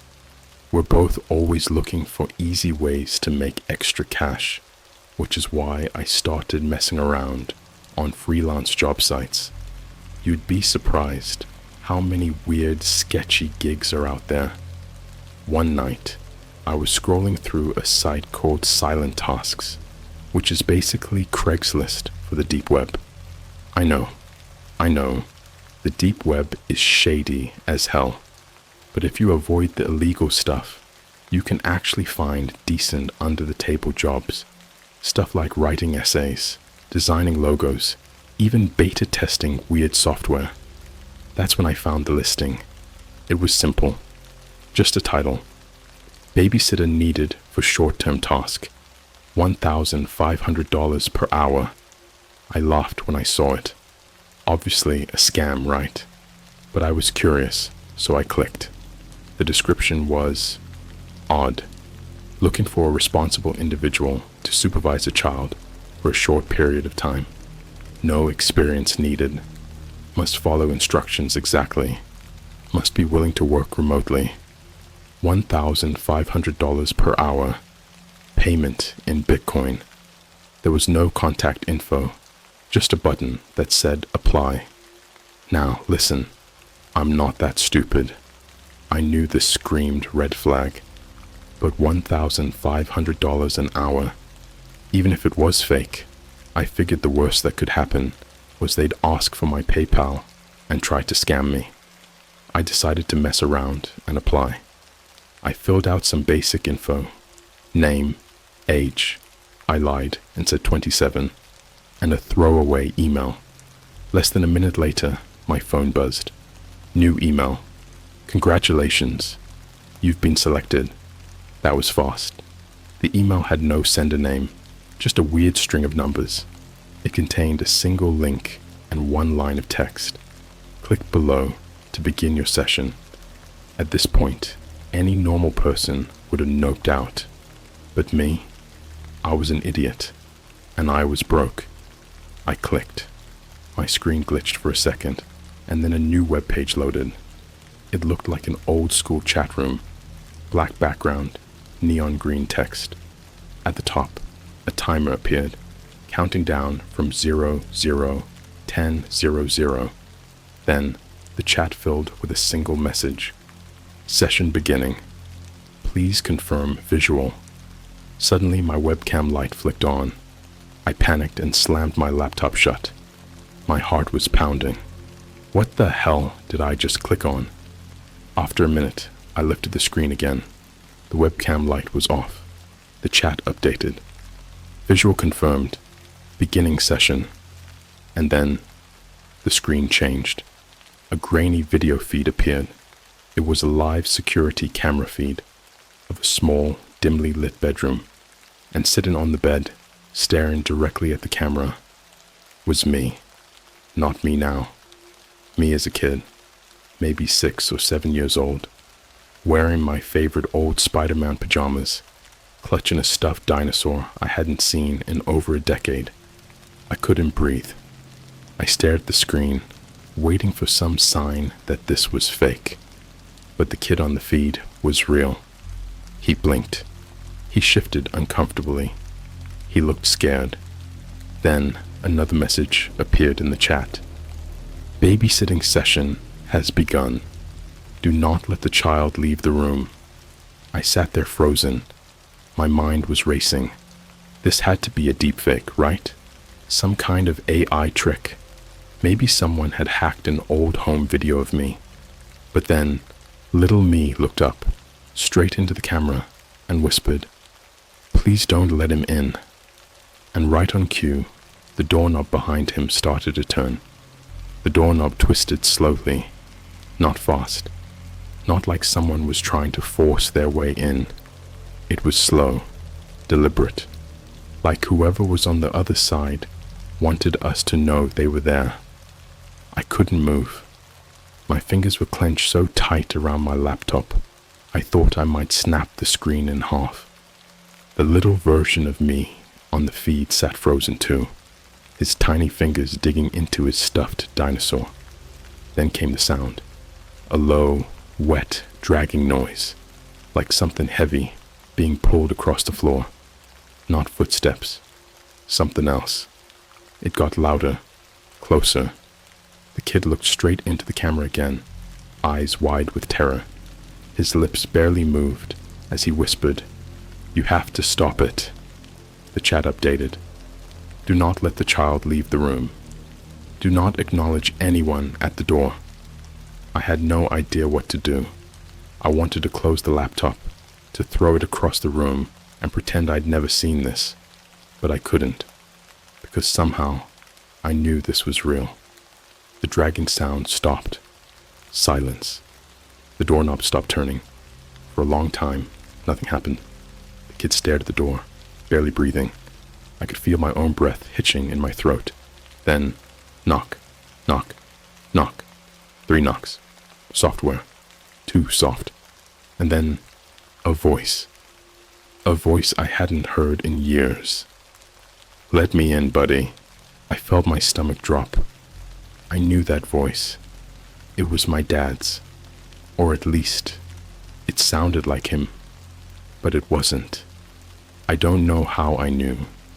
Maybe it was the slight distortion in the audio, the way the words were stretched just a little too long. Or maybe it was the fact that my dad had been dead for 7 years. I gripped my desk, trying to steady my breathing. The chat updated again. Do not respond. On the screen, little me was trembling. His tiny hands clutched his stuffed dinosaur so tight, his knuckles turned white. The voice came again. "Come on, buddy. Open the door. It's just me." I swallowed hard. I wanted to scream at the screen. Tell the kid not to move, not to listen, not to open the damn door. But I couldn't. I just sat there, my pulse hammering in my ears. And then the voice changed. It didn't stop sounding like my dad. Not exactly. But it glitched. The words slowed, then sped up too fast, like an old cassette tape getting eaten by a player. "Opine, the do-o-o-o. Come here, buddy e-e." Then, the door burst open. I jumped so hard, my chair nearly tipped over. Little me let out a strangled sob and scrambled backward, pressing himself against the headboard. Something stepped into the room. At first, My brain refused to process what I was looking at. The thing in the doorway was wrong. It was tall, too tall, its head nearly scraping the top of the frame. Its arms were long and jointed the wrong way, bending in places arms shouldn't bend. But the worst part was its face, because it was my dad's face, but not really. It was stretched, pulled too thin over its skull, the features warped like a melting wax figure. The eyes were too wide, too dark, and the mouth, Jesus Christ, the mouth. It was grinning, not a normal grin, not even a psychotic grin. It was inhuman. The lips were pulled back so far, I thought its skin might split. Rows and rows of teeth, too many, too sharp. And the whole time, it just stared at the kid. Then, in my dad's voice, but worse now, distorted, broken, wrong, it spoke again. "Come here, buddy." The kid shook his head violently, sobbing. The thing took a step forward. I couldn't breathe. I couldn't blink. I needed to do something. But what? The chat updated. "Keep the child in the room. Do not interfere." The thing took another step. The kid screamed. And then, the worst possible thing happened. The screen started glitching. The video feed froze for half a second, just long enough for my heart to stop, then flickered back. The kid was gone. The thing was gone too. The door was open, leading into complete darkness. I slammed my hands on the keyboard, trying to type something into the chat. Where is he? What happened? But the messages wouldn't send. Then, the chat updated one last time. "You failed. Session terminated." The video feed cut to black. For a long time, I just sat there, staring at the screen, heart pounding out of my chest. My hands were shaking so bad, I couldn't even close the laptop. Then, my phone buzzed. A new email. I swallowed hard, then forced myself to look. It was from the same weird string of numbers as before. The subject line was blank. The body of the email contained only one sentence. "Check your front door." I felt ice crawl up my spine. Slowly, barely breathing, I stood up. My legs felt weak, like they barely wanted to work. I made my way to the front door, my hands trembling as I reached for the handle. I hesitated, just for a second, then pulled it open. My stuffed dinosaur was sitting on the welcome mat, the same one little me had been holding in the video, and it was covered in fresh, wet blood. I didn't touch it. I couldn't. The stuffed dinosaur sat on my welcome mat, its faded green fabric soaked in something dark, something thick. The blood had seeped into the seams, turning the old stitches black. I just stood there, staring. It wasn't possible. That dinosaur, my dinosaur, was gone. Lost years ago in some move or another. It didn't exist anymore. But here it was. I could still hear the kid's voice in my head. "Please don't let him in." And that thing that looked like my dad but wasn't. I swallowed, trying to stop my hands from shaking. My body felt like it was shutting down, like my brain was refusing to process any of this. I forced myself to look past the dinosaur, out into the hallway. Nothing. The apartment complex was silent. Dim, flickering lights buzzed overhead. The air smelled stale, wrong. I took a slow, shuddering breath, then reached down, and the moment my fingers brushed the dinosaur, my phone rang. I nearly fell backward. My stomach lurched. I fumbled the phone out of my pocket. No caller ID, but I already knew who it was. I answered. I don't know why. Maybe because I was too scared not to. For a second, silence. Then, "You shouldn't have let him leave the room." A voice. But not just any voice. Mine. I felt something cold and sharp stab into my spine. My own voice, whispering, but wrong, like an old recording played through a broken speaker. You shouldn't have let him leave the room. I couldn't breathe. The call cut out. I stood there shaking, gripping my phone so tight my knuckles turned white. I looked down at the dinosaur. The blood was still wet. I wasn't dreaming. This was real. I backed into my apartment and slammed the door, locked it, bolted it. But somehow, I knew that didn't matter. Something was coming. The knocks. I didn't move from the door for a long time. I just stood there, listening. Every nerve in my body screamed to run, to get the hell out of there, but my legs wouldn't work. Then, knock, knock, knock. I nearly screamed. It was soft, too soft, the exact same rhythm as before. I turned my phone over in my hands. My reflection stared back at me in the black screen, eyes wide, face pale. And then I realized I wasn't alone in the reflection. Something tall was standing behind me. I whipped around so fast I nearly fell over. Nothing, just my empty apartment. The air felt thicker somehow. The walls pressed in. The shadows stretched just a little too long. My laptop dinged. The same chat room. Session reopened. I didn't click anything. I didn't touch the keyboard. But the video feed popped up anyway. A new room. Not the kid's bedroom this time. Something worse. The room. The walls were gray cement, damp and cracked. A single fluorescent light flickered above, buzzing like a dying fly.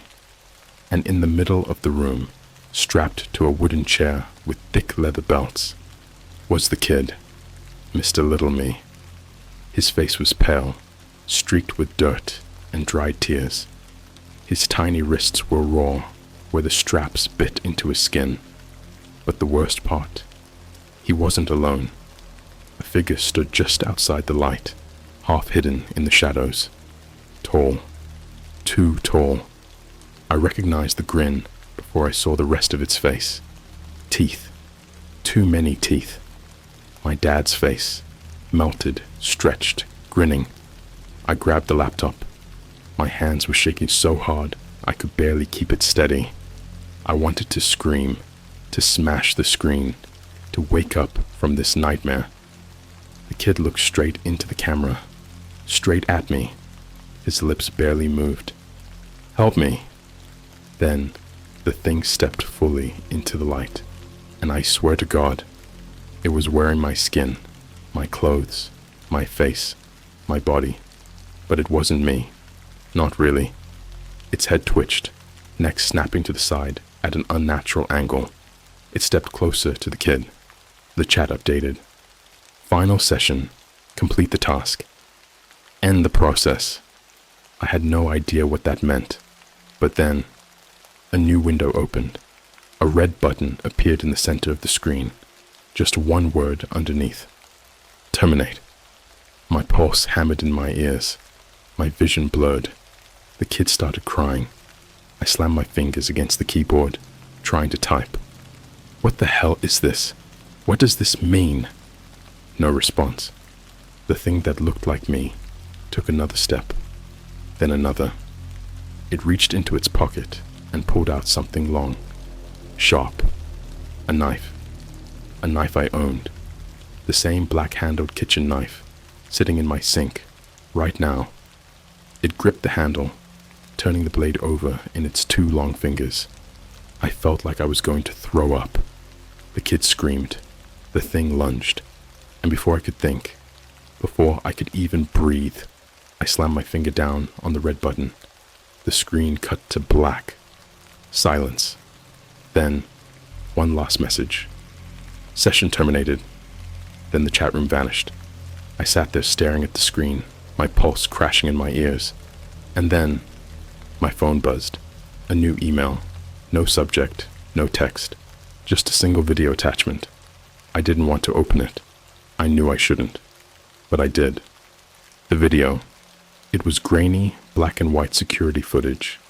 A hallway, my hallway, right outside my apartment door. The timestamp read 4 minutes ago. At first, nothing happened. Then, something stepped into frame. It moved wrong, like its body wasn't used to itself. Then it turned. I saw its face, and my entire body went cold. It was me, grinning, holding the bloody stuffed dinosaur, staring directly at the camera. Then, it raised a hand, and knocked. Knock, knock, knock. Then the video cut to static, and my apartment door started knocking. The knocking didn't stop. Knock, knock, knock. Steady, unhurried. A rhythm that felt practiced, like whoever was on the other side had done this before. I couldn't move. My body refused to obey me. I just stood there, phone clutched in my trembling hand, staring at the door like it was about to burst open. The air in the apartment felt wrong. The walls seemed to hum, vibrating just beneath the surface of reality. Then, a new sound. A click. The door unlocked itself. I didn't touch it. I didn't touch it. My breath caught in my throat. My legs were screaming at me to run, to bolt out the back, climb out the damn window if I had to.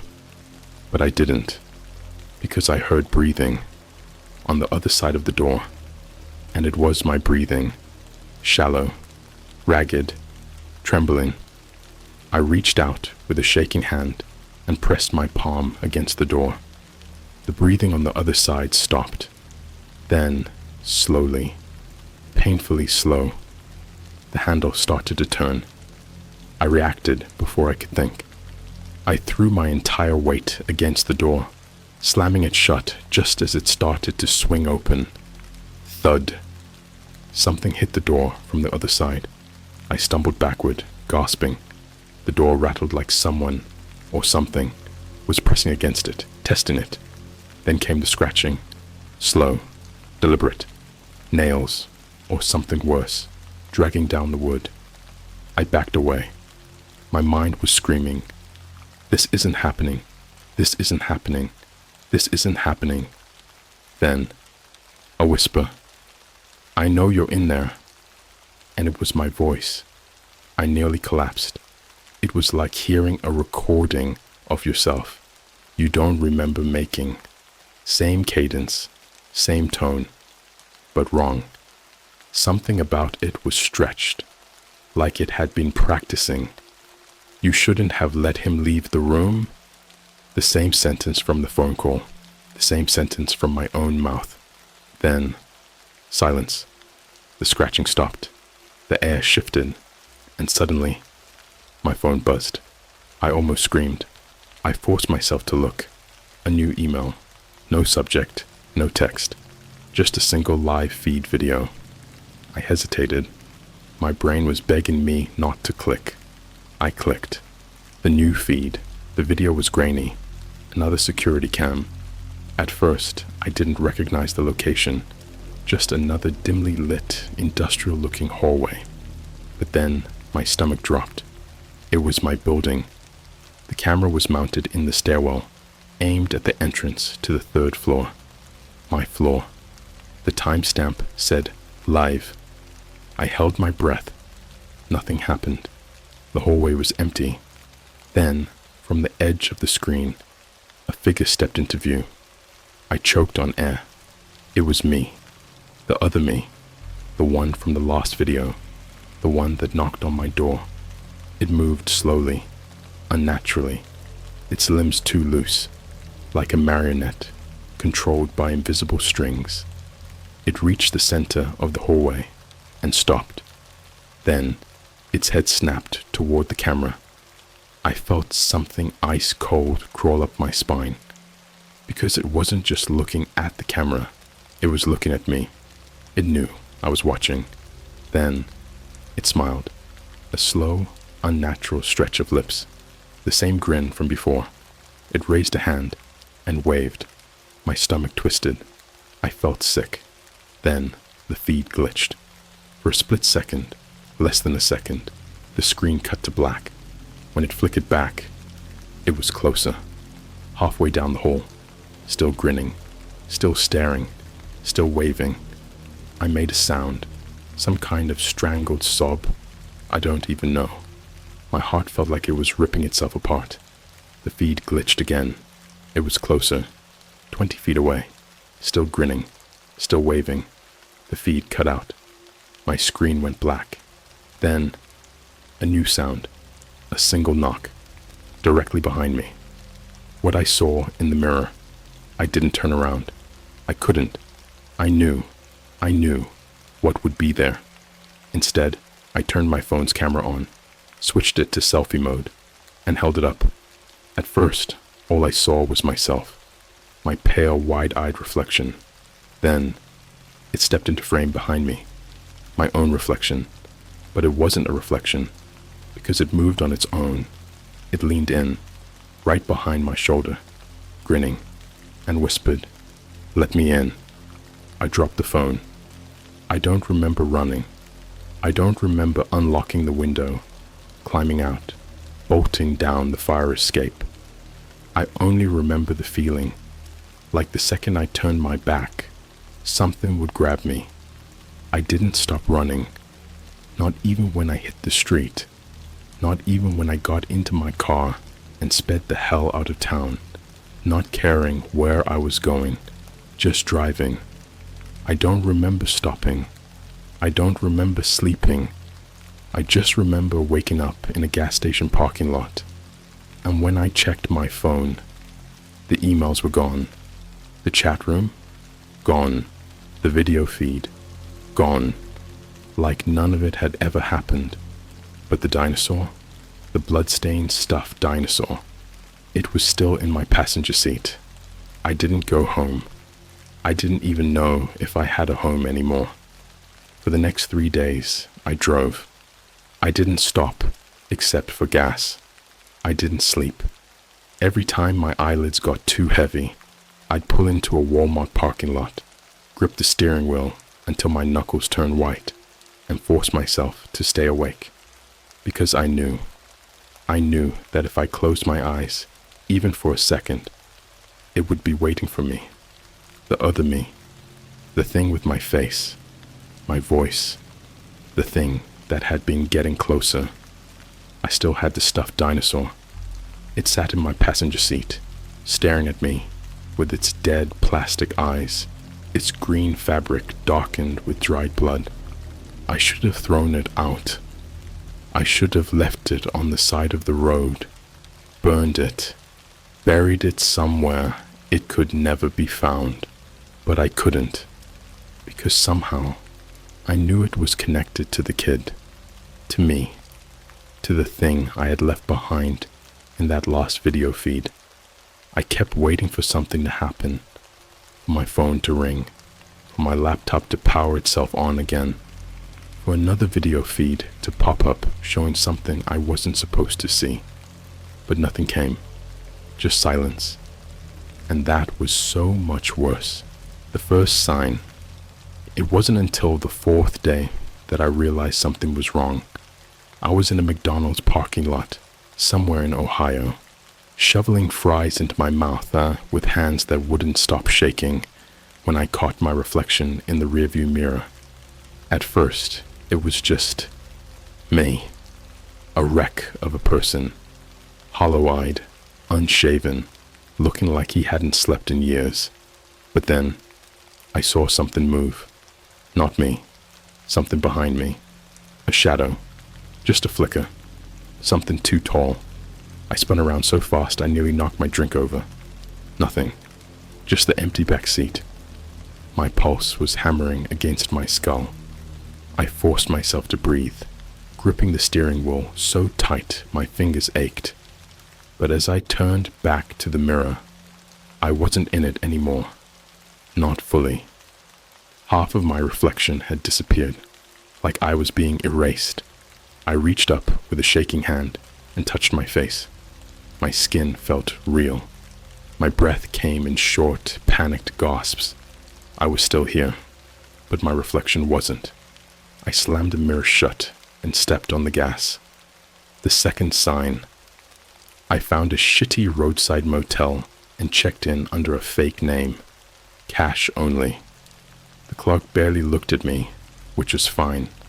I barely looked at him. The room smelled like mildew and cigarette smoke. The wallpaper was peeling. The bed creaked like it hadn't been touched in years. But at least I could lock the door. At least I could be alone. I locked the door, bolted it, shoved a chair under the handle just to be safe. Then I threw my phone onto the bed and collapsed next to it. For the first time in 4 days, I let myself breathe. And that's when I heard it. A notification sound. I stared at my phone, throat going dry. Slowly, I reached for it. A new email. No subject, no sender, just a single attachment. A photo. With shaking hands, I clicked. The image loaded slowly. At first, it was just darkness, like the camera had been aimed at a wall. Then, a shape, a figure, standing in a doorway. Tall, too tall. Its face was wrong. The same stretched, melted grin. It was standing in a room I recognized, because it was this room, the motel room I was in. The exact same room, same ugly wallpaper, same cigarette-burned carpet. The photo was taken from inside the closet. I stopped breathing. My hands went numb. Slowly, so fucking slowly, I turned my head toward the closet door. It was open. Just a crack. Just enough for someone to be watching me. I bolted. I don't even remember unlocking the door, yanking the chair away, throwing myself into the hallway. I just remember running until my lungs burned, until my legs screamed for me to stop. I didn't stop. Not until I hit the road. Not until I reached my car. Not until I was miles away. The last sign, I don't know where I am now. Somewhere in the middle of nowhere. Some shitty diner off the highway, with flickering lights, and a waitress who looks like she's seen too much. I don't care. I just needed to stop. I opened my laptop, and the moment the screen lit up, the chat room was already open. A single new message. Final session complete. Thank you for your participation. I felt sick. My fingers hovered over the keyboard, unsteady. I didn't know what to type. I didn't know what the hell I was supposed to do. Then, another message. Goodbye. And just like that, the chat room vanished. The screen went black. My hands felt numb. I sat there, staring at the laptop, waiting for something else. Another message, another email. But there was nothing. Just silence. It was over. Or at least, that's what I told myself. Until I glanced out the diner window and saw someone standing outside, watching me, not moving, not blinking, just grinning. It was me.